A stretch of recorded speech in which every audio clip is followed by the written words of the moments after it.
poderoso e Salvador Jesus Cristo. Convido vocês a abrirem suas Bíblias na carta aos Hebreus, capítulo de número 4. Carta aos Hebreus, capítulo de número 4.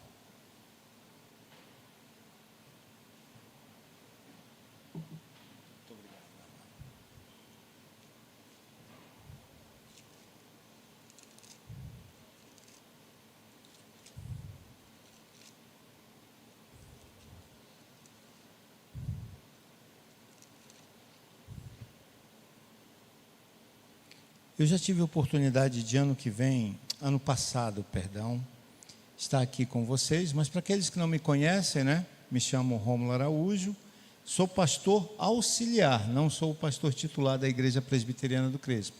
O pastor titular da Igreja Presbiteriana do Crespo é o pastor Vanderli, e eu o auxilio lá. E tem sido para mim uma grande alegria poder servir ao Senhor junto com os irmãos do Crespo, e trago de todos eles de lá um abraço afetuoso. Ao Alisson, por exemplo, o Lúcio te mandou um abraço, abraço de irmão para irmão, Alisson?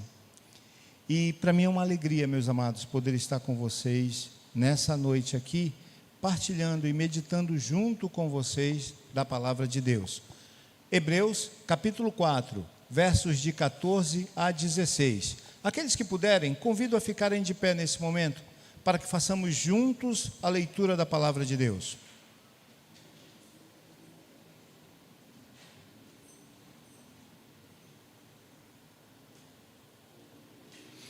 Hebreus, capítulo 4, versos de 14 a 16.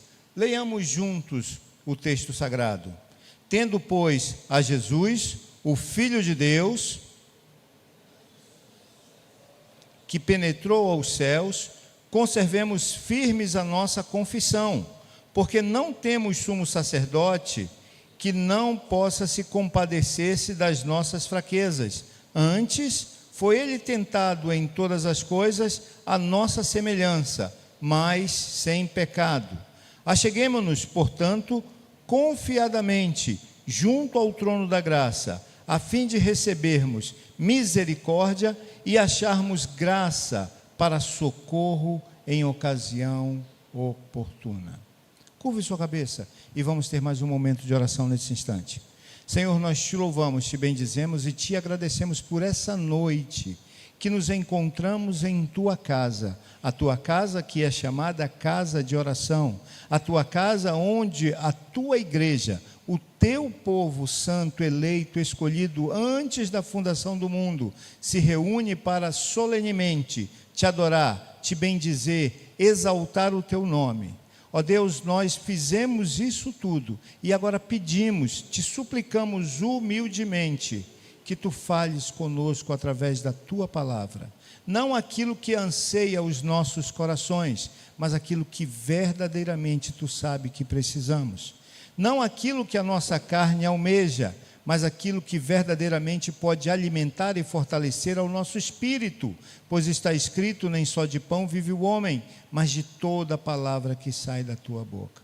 Que não seja eu falando, mas seja eu usado pelo teu Espírito Santo, ó Deus, falando ao teu povo, edificando o teu povo nessa noite e trazendo, Senhor, o alimento necessário, o ânimo, a exortação, o ensino, ó Deus, para fortalecer o teu povo para mais uma semana de caminhada. É pelo que eu oro, te agradeço e te bendigo, em nome de Jesus Cristo. Amém. Podeis assentar, meus amados. Durante essa semana que se passou, nós estávamos reunidos em concílio, os pastores do nosso presbitério, do qual a Igreja Manaim e a Congregação Ponta Negra fazem parte. Estávamos reunidos durante uma semana, tratando de diversos assuntos ligados à igreja. E um dos principais assuntos que nós tratamos foi exatamente a questão da oração, a importância da oração. Como é importante para o crente orar. Como é importante para o crente se colocar diante de Deus e apresentar em súplicas as suas necessidades a Ele. Mas, inevitavelmente, quando nós entramos nesse assunto da oração, nos vem uma pergunta simples, uma pergunta honesta, uma pergunta verdadeira: por que nós devemos orar? Por quê? Qual a razão de orarmos? Por que devemos orar a Jesus? Alguns vão dizer: porque Ele é o nosso Salvador, porque Ele tem todo o poder nos céus e na terra, porque Ele pode fazer inúmeras coisas. Mas qual a verdadeira razão? Quais os motivos pelos quais nós podemos orar a Jesus? Porque nós devemos apresentar a Deus os nossos pleitos, as nossas petições. E sempre que me vem esse questionamento à mente, também me vem à mente uma história muito interessante, e é uma história da época da Guerra Civil Americana. Diz a história que um soldado ferido durante uma das batalhas da Guerra Civil Americana, ele encontrava-se prostrado em frente ao portão principal da Casa Branca, lá em Washington, e ele estava exausto e sem esperança, e com o seu acesso barrado pelos guardas que ficavam no portão da Casa Branca. Esse soldado, ele havia sido ferido, havia-se dado baixa a ele precisava voltar para a sua casa, mas antes de retornar à sua casa, ele gostaria de conversar com o presidente da República dos Estados Unidos, que na época era o presidente Abraham Lincoln. Então esse soldado ficou ali por dias tentando conversar, e de maneira alguma os soldados que cuidavam da segurança da Casa Branca deixaram ele sequer passar do portão. E ele ali ficou. Ele precisava de um auxílio emergencial para salvar a sua família da fome. E era por isso que ele insistentemente ficava ali na frente do portão, mas não tinha forças e, o pior, não tinha influência para atravessar aquele portão e falar com o presidente americano. E isso o entristecia, isso o abatia, isso o deixava desanimado, desesperançado. Ele achava que não tinha mais como resolver esse problema, e não tinha mais como ele levar um auxílio para a sua família, quando de repente um garoto surge na sua presença. Ele vê a miséria desse soldado e ele se compadece do seu estado de penúria. Daí o que esse garoto faz? Ele estende a sua mão direita e segura na mão desse soldado e diz para esse soldado: eu vou te levar até o meu pai. Esse garoto não era ninguém menos do que Todd Lincoln, filho do presidente Abraham Lincoln. O soldado, sem entender muito do que estava acontecendo e sem saber quem era esse garoto, ficou meio atônito, mas confiou de que esse garoto poderia ajudá-lo, e deixou que esse garoto o segurasse pela mão e o levasse para atravessar o portão. E o interessante é que esse garoto não tinha essa força toda para levantar o soldado. O que ele fez?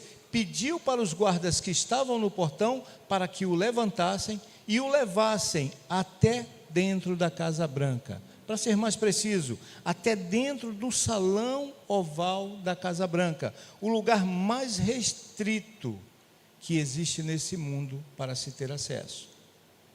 Mas por causa do filho de Abraham Lincoln, por causa de Todd Lincoln, esse soldado pôde entrar na presença do presidente americano, pôde apresentar o seu pedido, e o melhor dessa história, o seu pedido foi atendido.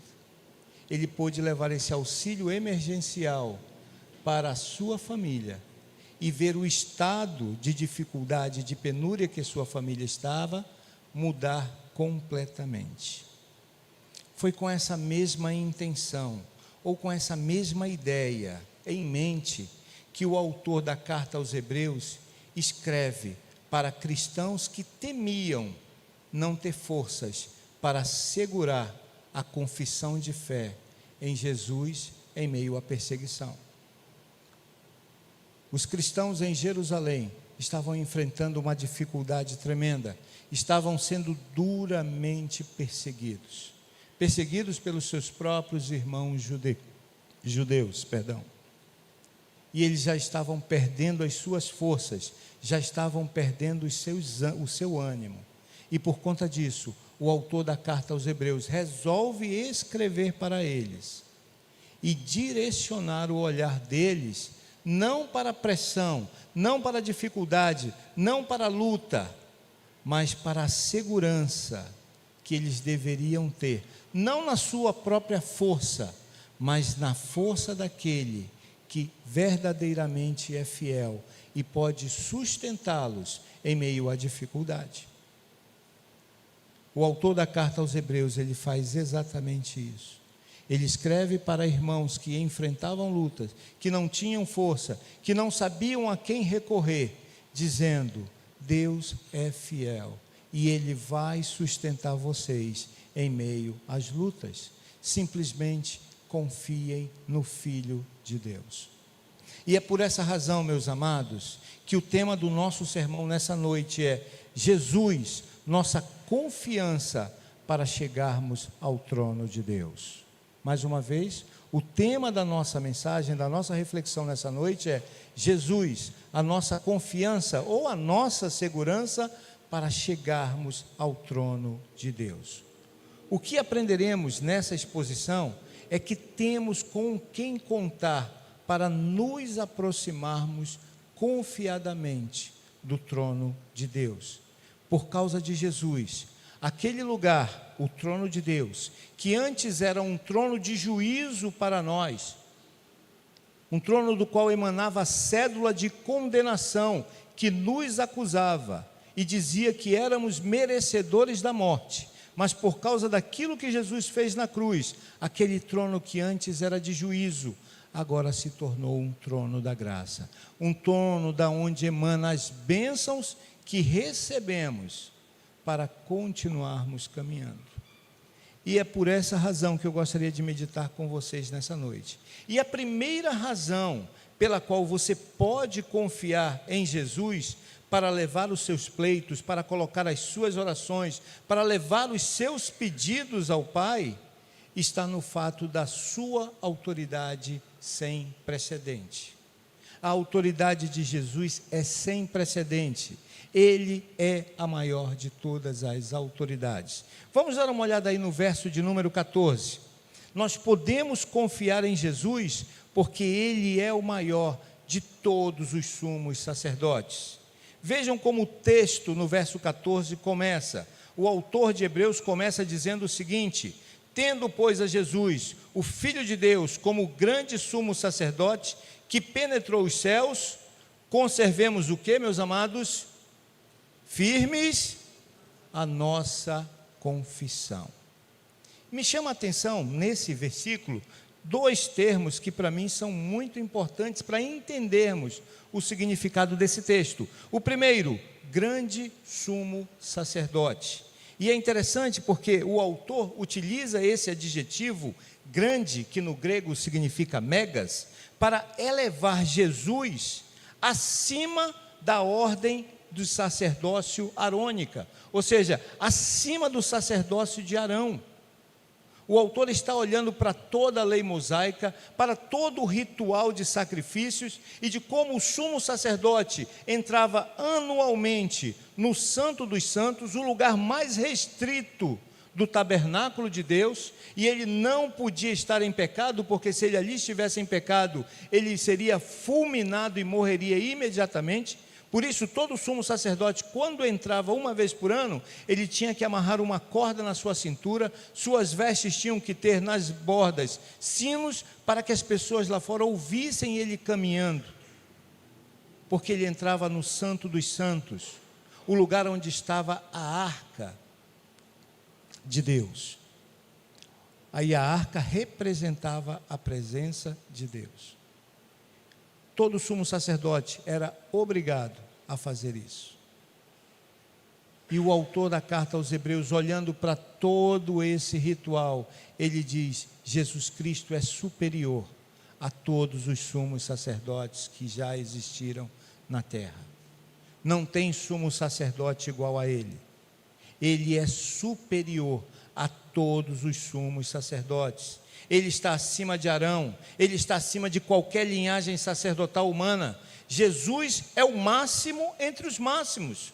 Se ele é o maior, não há tribunal, entendam isso. E se Jesus é o maior, se ele é o máximo dos máximos, não há tribunal que possa contestar ou barrar a entrada daquele que ele resolve conduzir até a presença do Pai. Jesus pode levar quem ele bem quiser até a presença de Deus. Outro termo que me chama a atenção nesse verso é o termo penetrou os céus. Jesus atravessou, a ideia de penetrou é atravessou as dimensões físicas para sentar-se na presença imediata do Pai. Ele não está fora tentando entrar. Não, ele já penetrou, ele já atravessou, ele já adentrou. Ele fez isso. Ele já governa não do lado de fora, ele governa do lado de dentro. Podemos confiar nele, porque o seu trânsito é livre ao centro de comando do universo. Entendam isso, o trono de Deus é da onde emanam todas as ordens, todos os decretos para que tudo aconteça no universo. E Jesus comanda de dentro todas as coisas. Ele tem o controle de tudo em suas mãos. A autoridade de Cristo, meus amados, ela é fundamentada ela é o fundamento, melhor dizendo, da nossa segurança. E vejam, se ele é soberano, ninguém pode nos arrebatar das suas mãos. Se ele é o máximo, se ele tem todo o poder, e se ele é o soberano de todo o universo, ninguém, absolutamente ninguém, não existe poder algum que possa nos tirar da mão dele. Por isso ele afirma no Evangelho de João, capítulo 10, verso 28, ele diz: eu lhes dou a vida eterna, jamais perecerão, e ninguém as arrebatará da minha mão. Como isso traz tranquilidade ao meu coração, e eu presumo que traga tranquilidade ao coração também de vocês. E é por isso que nós ousadamente podemos afirmar que uma vez salvo em Cristo, salvo para sempre. Não há ninguém que possa nos tirar da mão dele. Muitas vezes alguns nos taxam de que somos petulantes, arrogantes, soberbos. Alguns chegam até ignorantemente dizer que o que ensinamos é doutrina de demônios. Absurdo. Nós compreendemos que se estamos na mão de Cristo, de lá jamais sairemos. Mas pastor, e aqueles que estavam entre nós e que de repente cometeram deslize, que cometeram algumas gafes, que se afastaram e que agora estão longe? Em algum momento, Deus vai trazê-los de volta. Evangelho de Lucas, capítulo 23, verso 42, se não me falha a memória. Jesus crucificado na cruz, entre dois ladrões. Um zombava, escarnecia, e o outro dizia: cala-te, nós merecemos o castigo. Mas esse homem, ele é o santo de Deus. E aí ele se vira para Jesus e diz: Senhor, lembra-te de mim quando entrares no teu reino. E a resposta de Jesus para mim é sublime, é perfeita e é maravilhosa. Jesus não diz: olha, tu vais passar um tempo no purgatório, daqui a um tempo, depois de purgar todos os teus pecados, lá no limbus pátrio, na fronteira com o inferno, aí tu vai poder voltar para o céu. Não. Jesus diz para ele: hoje mesmo estarás comigo no paraíso. Não é amanhã, nem depois de amanhã, é hoje mesmo. Se estamos na mão de Cristo, se a nossa vida está na mão de Cristo, não há quem possa nos tirar dele. Somos propriedade exclusiva dele, meus irmãos.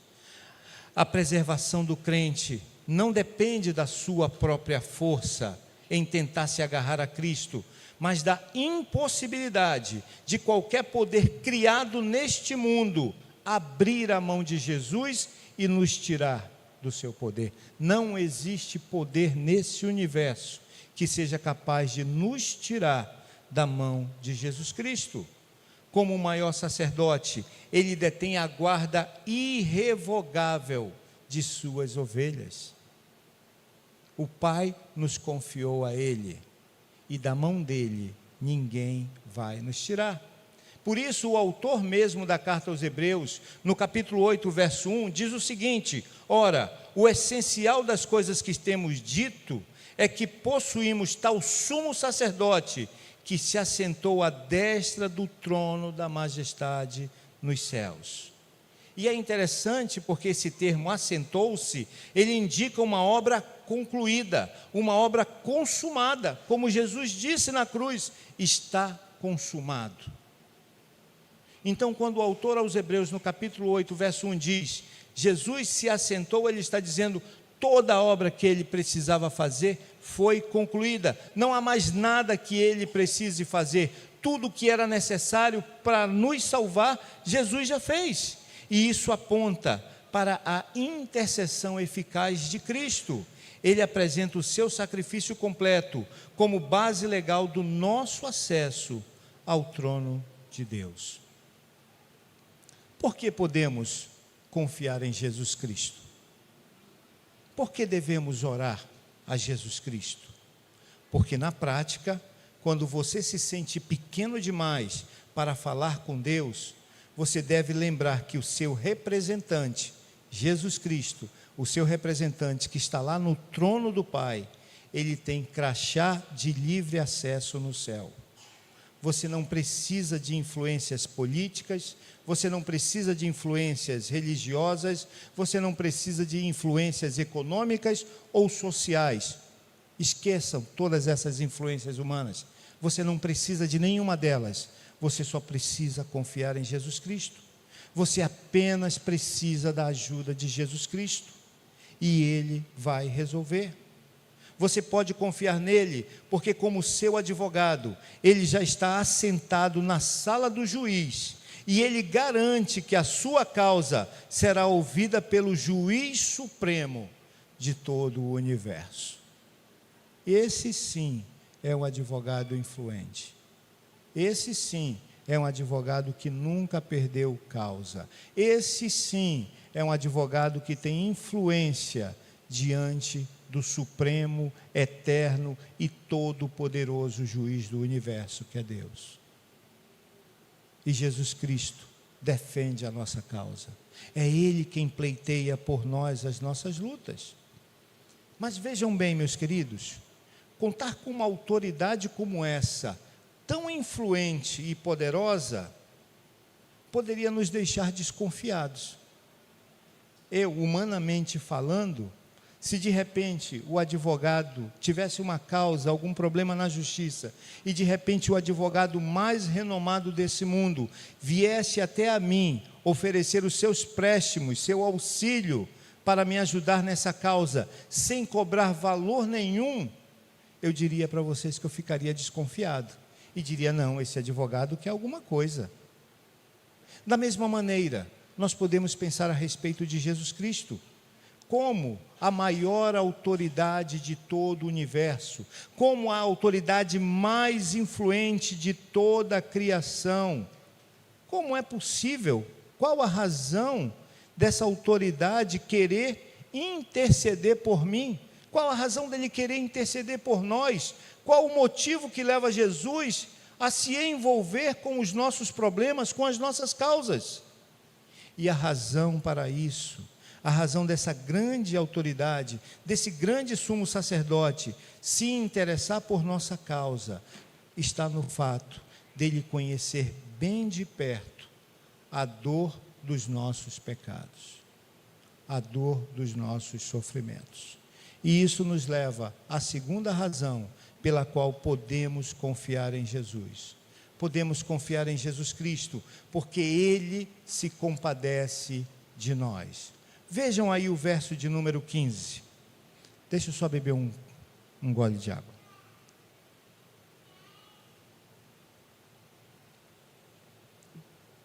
Vejam aí, verso 15. O texto prossegue dizendo: porque não temos um sumo sacerdote que não possa compadecer-se das nossas fraquezas, Antes, foi ele tentado em todas as coisas, a nossa semelhança, mas sem pecado. Vejam, compadecer-se, simpatizai no grego, que é a ideia de sofrer junto. O que o autor de Hebreus está dizendo é que Jesus sofre junto conosco. Ele sofre as nossas dores. Quando o autor diz que ele se compadece, é que ele se coloca no nosso lugar e sofre juntamente conosco. Enquanto os outros deuses do panteão grego, do panteão nórdico, do panteão hindu, não se envolvem com o sofrimento dos seus adoradores, nós estamos falando de um Deus que sofre junto conosco. É por isso que os gregos achavam loucura a mensagem do Evangelho de Jesus Cristo. Eles não conseguiam compreender como um Deus tão poderoso resolve sofrer no lugar daqueles que o adoram. Jesus, ele entra na pele do sofredor. É isso que ele faz. E vejam, fraquezas. Quando o autor destaca esse termo, fraqueza, ele descreve a nossa total incapacidade, tanto física quanto moral. Os nossos reformadores, quando desenvolveram lá no Sínodo de Dort, os 5 pontos do calvinismo, um desses pontos era a chamada depravação total. Depravação total, meus amados, não está ligado simplesmente à imoralidade sexual, não, está ligado à nossa total incapacidade de tomarmos decisões morais corretas. O homem caído do pecado nunca escolhe fazer o bem. O homem caído do pecado, ele sempre vai estar inclinado para o mal, para o erro, para a carne, para aquilo que não agrada a Deus. Isso denota, isso demonstra, isso enaltece as nossas fraquezas. Não temos capacidade nem física nem moral. Jesus nos segura justamente porque Ele sabe que não temos força para segurá-lo. Tem um cântico religioso, e eu tenho um escritório, trabalho na área de tecnologia, e trabalho ali no centro da cidade, e por vezes, alguns irmãos pentecostais fazem cultos na rua, e tem um cântico que eles cantam, que eu acho interessante, que diz mais ou menos assim: se as águas do mar da vida quiserem te afogar, segura na mão de Deus e vai. Tem um grande problema teológico esse cântico. Nós não temos essa força para segurar na mão de Deus. Somos incapazes, somos fracos. Se Ele não nos segurar, nós não vamos segurar na mão de Deus. Nós vamos sempre fraquejar. Nós somos pó, miseráveis pecadores. Entendam, Ele sabe disso. Podemos confiar nele, porque o seu abraço, o abraço de Cristo em nós, é proporcional à tempestade que nós enfrentamos. A empatia de Cristo garante que o seu socorro será sempre específico e eficaz para as nossas reais fraquezas. É por isso que o salmista, no Salmo 103, verso 14, declara: pois Ele conhece a nossa estrutura e sabe que somos pó. Nós não somos rocha, nós somos pó, para exatamente destacar a nossa fraqueza. A confiança nossa repousa no fato de que Deus, Ele é o nosso Criador, e Cristo tornou-se o nosso companheiro de sofrimento. Ele sofre conosco, Ele se compadece de nós, Ele entra na nossa pele para sofrer conosco. Ele não espera do pó a força de uma rocha, pelo contrário, Ele é a rocha onde nós podemos firmar os nossos pés, como diz o salmista no Salmo 40, quando diz que o Senhor o tirou de um tremedal de lama, firmou os seus pés sobre uma rocha e lhe pôs nos lábios um novo cântico. É isso que Deus faz. Em Hebreus capítulo 2, verso 18, o autor da carta aos Hebreus, nesse capítulo, no verso 18, capítulo 2, verso 18, declara: pois naquilo que ele mesmo sofreu, tendo sido tentado, é poderoso para socorrer os que são tentados. Vejam bem, naquilo que ele mesmo sofreu, tendo sido tentado, é poderoso para socorrer os que são tentados. Ele é poderoso para nos ajudar nas lutas. Ele é poderoso para nos ajudar nas aflições. Ele é poderoso para nos ajudar nas tentações do dia a dia.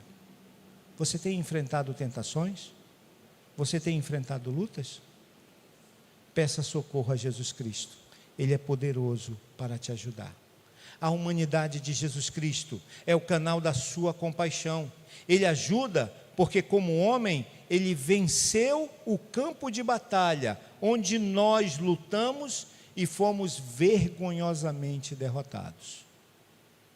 Nós fomos derrotados no campo de batalha dessa vida, mas ele não, ele triunfou, ele venceu, ele não cedeu ao pecado. O seu poder de socorrer é qualificado pela sua experiência na dor. Ele sabe o que é sofrer. Tanto é isso que o profeta Isaías declara: homem de muitas dores, sabe o que é padecer. Você está sofrendo, meu irmão e minha irmã?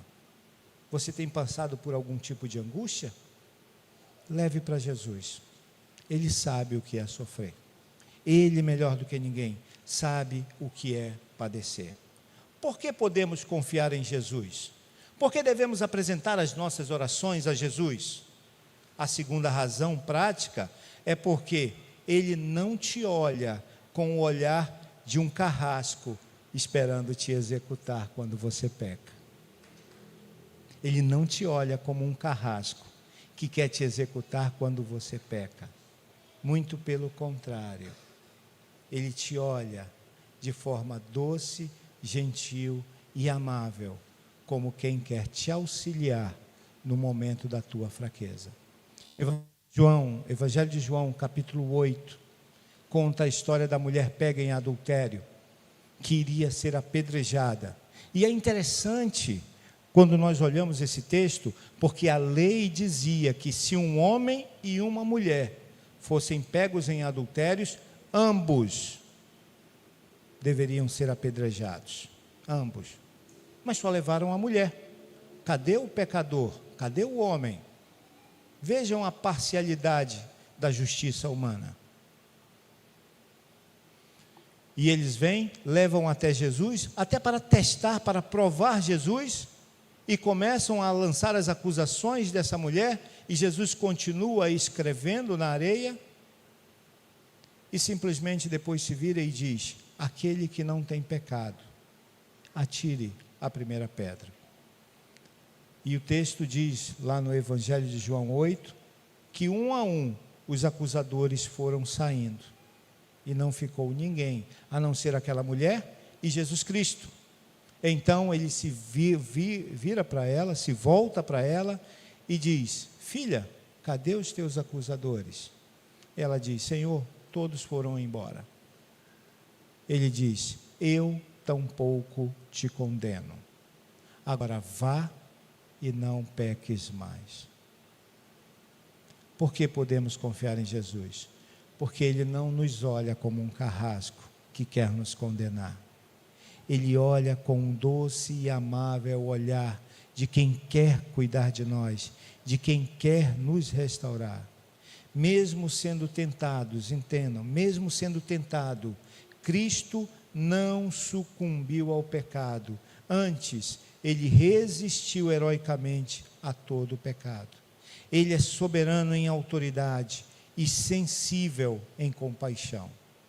Não há um Deus igual a Jesus Cristo. eu posso afirmar para vocês, em todas as mitologias que existem nesse mundo, não há um Deus que se assemelhe a Jesus Cristo, na sensibilidade, na compaixão, na misericórdia que Ele tem pelos pecadores. Por isso, o resultado da nossa aproximação não é o medo do juízo. Quando nos aproximamos agora de Deus, por meio daquilo que Jesus fez na cruz, nós não nos devemos mais nos aproximar com medo, mas entendermos que do trono de Deus não desce mais juízo para nós, vem agora o suprimento da graça. E isso nos leva ao terceiro e último ponto da nossa reflexão. Por que podemos confiar em Jesus?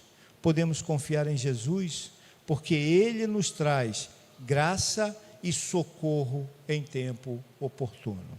Olhemos aí o versículo de número 16.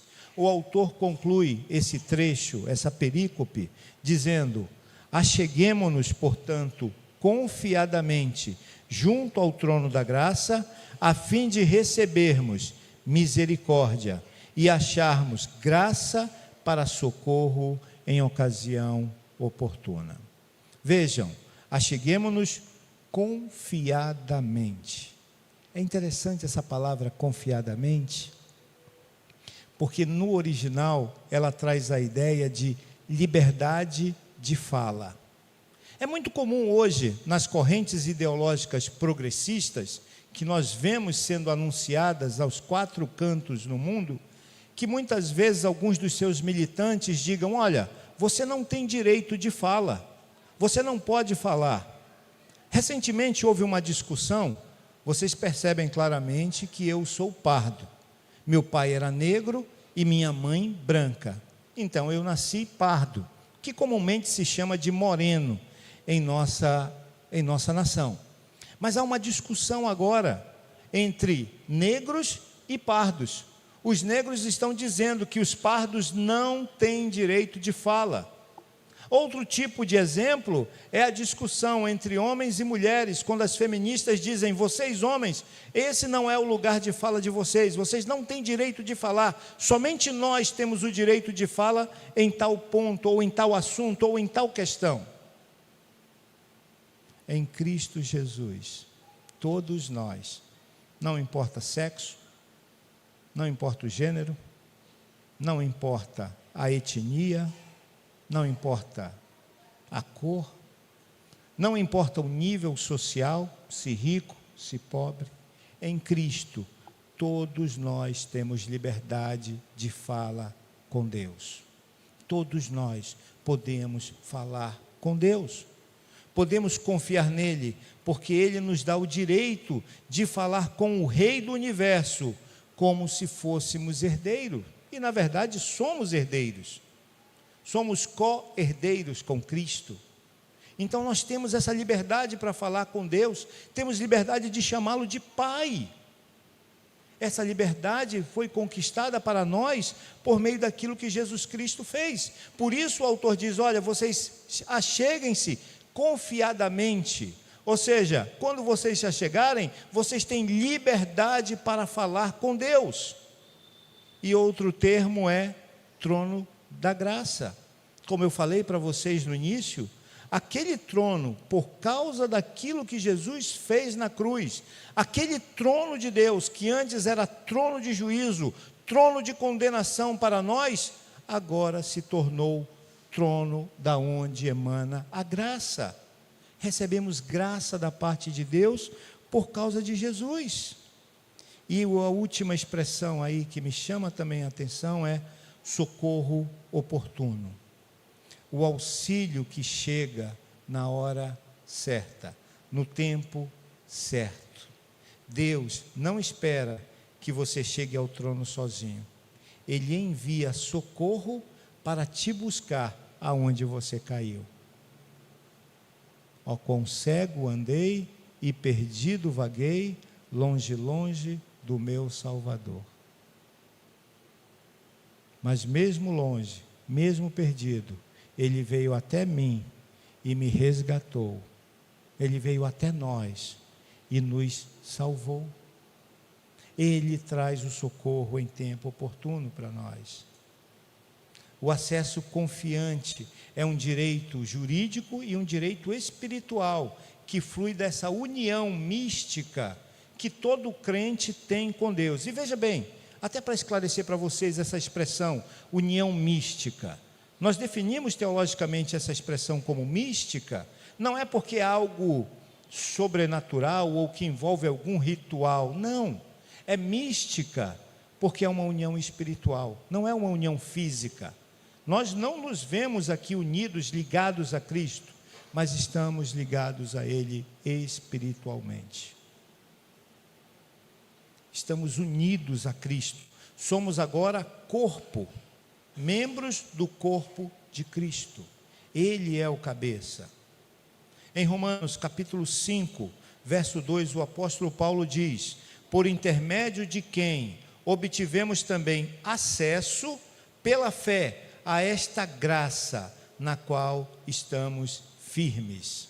E é interessante porque estar firme na graça não é um ato de equilíbrio do crente, mas é o resultado de estar plantado no solo divino pela obra de Cristo. Ele nos plantou, Ele nos enxertou na videira verdadeira que é Ele. Estávamos fora, estávamos mortos, éramos galhos secos, que agora fomos enxertados na videira verdadeira e podemos desfrutar, receber da seiva que vem da graça de Jesus Cristo para as nossas vidas. Paulo também escrevendo aos filipenses, aos irmãos da igreja de Filipe, no capítulo 1, verso 6, ele diz: estou plenamente certo de que aquele que começou a boa obra em vós, há de completá-la até o dia de Cristo Jesus. A perseverança, meus amados, é na verdade, não a perseverança do crente, mas é a perseverança operada por Deus na vida do crente. É Ele quem nos faz perseverar, é Ele quem nos dá força, é Ele quem nos dá ânimo, é Ele quem nos sustenta, e é por isso que nós devemos recorrer a Ele, sempre que nos virmos em dificuldade. É por isso que devemos buscar socorro justamente a Ele. Por que podemos confiar em Jesus, para concluir? Porque na prática, você não precisa marcar audiência ou ter méritos para ser ajudado por Ele. O socorro dEle não chega cedo demais para que você se ensoberbeça, nem tarde demais para que você seja destruído. O socorro de Jesus sempre chega no tempo oportuno, sempre chega no tempo certo. Você pode confiar nele, porque o trono não é mais um lugar de susto, não é mais um lugar de destruição. O trono de Deus é agora para nós um lugar de suprimento gracioso para as nossas vidas. Portanto, meus amados, e para concluir, após todos esses argumentos que eu expus para vocês, voltemos à história do soldado. Lembram-se da história do soldado que eu contei no início?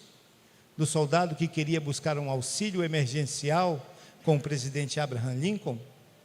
Percebemos que o soldado entrou no salão oval, não porque ele segurou na mão do menino, mas porque o herdeiro de Abraham Lincoln, Todd Lincoln, resolveu levá-lo até aquele local. Assim como Todd Lincoln, que tinha livre acesso a todas as dependências da Casa Branca, até mesmo o Salão Oval, um dos locais mais restritos desse mundo, assim Jesus Cristo tem livre acesso, não aos lugares mais restritos desse mundo. Jesus Cristo tem acesso ao lugar mais inacessível de todo o universo, o trono de Deus. Ele tem acesso. Por essa razão, devemos depositar nossos pedidos, nossa esperança, nossas necessidades, nossos anseios, nossos medos, devemos depositar nele, pois aprendemos hoje que o acesso a Deus não é mais um caminho de medo, mas é um caminho de confiança audaciosa em Jesus Cristo. Jamais nos esqueçamos das razões pelas quais podemos contar e confiar com a ajuda de Jesus Cristo para nos aproximarmos do Pai. Lembre-se, podemos confiar em Jesus Cristo porque Ele é o maior de todos os sumos sacerdotes. Verso 14, a sua autoridade celestial garante que ninguém pode impedir a nossa entrada no trono de Deus.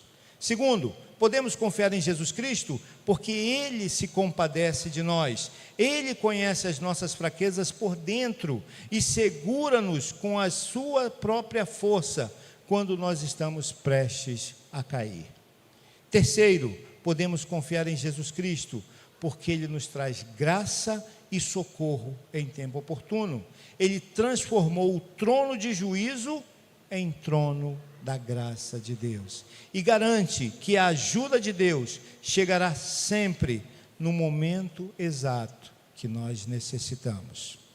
Nessa semana, meu querido e minha querida, não olhe para as suas mãos trêmulas, não olhe para a sua fraqueza, não olhe para a sua inconstância, não olhe para nada disso, olhe para as mãos de Jesus.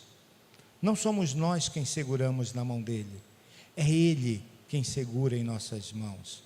As mãos que nos seguram foram pregadas na cruz, por conta dos nossos pecados. Jesus é quem traz para nós todas essas bênçãos. E as suas mãos foram pregadas na cruz, para que o trono de Deus fosse para sempre, para nós, um lugar de boas-vindas. Agora nós temos livre acesso. O Evangelho de Mateus, no Evangelho de Mateus, o evangelista Mateus registra que o véu que separava o santo lugar do santíssimo lugar foi rasgado. E agora nós temos livre acesso ao trono de Deus por meio de Jesus Cristo. Descanse sempre sua confiança na pessoa bendita de Jesus Cristo, a maior autoridade de todo o universo. Amém? Vamos orar nesse momento. Senhor, nós te louvamos, te agradecemos e te bendizemos por tudo que tu tens feito, por tudo que tu tens nos dado, pelo teu amor, pela tua bondade e a tua misericórdia. E pedimos, ó Deus, que a tua graça, a tua própria graça, Deus, abunde em nossos corações e aumente a nossa fé em Jesus Cristo e nos faça sempre, cada vez mais, confiar nele, confiar de todo o nosso coração, porque Ele é o maior de todos os sumos sacerdotes, Ele é a maior de todas as autoridades desse universo. Que possamos confiar em Jesus Cristo, sabendo que Ele se compadece de nós, Ele sofre em nosso lugar, Ele entra na nossa pele para sofrer juntamente conosco. Que nós não nos esqueçamos de que podemos confiar em Jesus Cristo, porque Ele sempre traz socorro oportuno no momento exato. Ajuda-nos, ó Deus, a confiarmos cada vez mais as nossas vidas aos cuidados de Jesus Cristo e em tudo aquilo que enfrentamos, que possamos recorrer a Ele, sabendo que dele nós sempre teremos socorro oportuno. É pelo que eu oro, te agradeço e te bendigo, em nome de Jesus Cristo. Amém. Muito bem.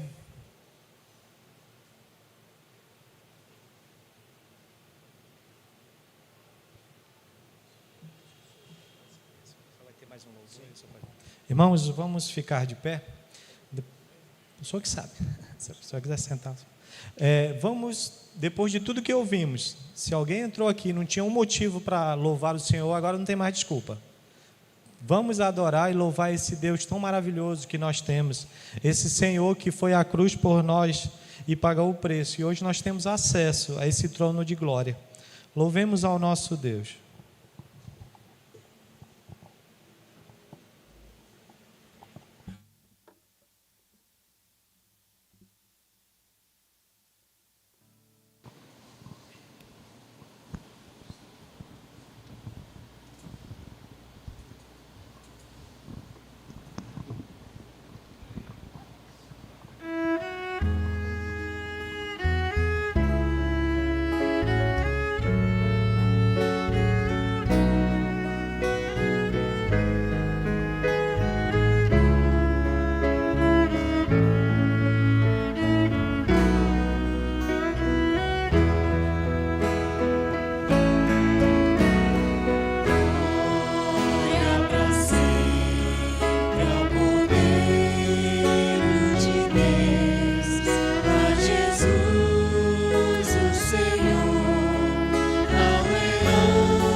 E agora, meus amados irmãos, que a graça e a paz do nosso Senhor e Salvador Jesus Cristo, que o amor de Deus o Pai e as consolações do Espírito Santo de Deus estejam convosco e com todo o povo de Deus, aqui e espalhado em toda a face da terra, desde agora e para todos sempre.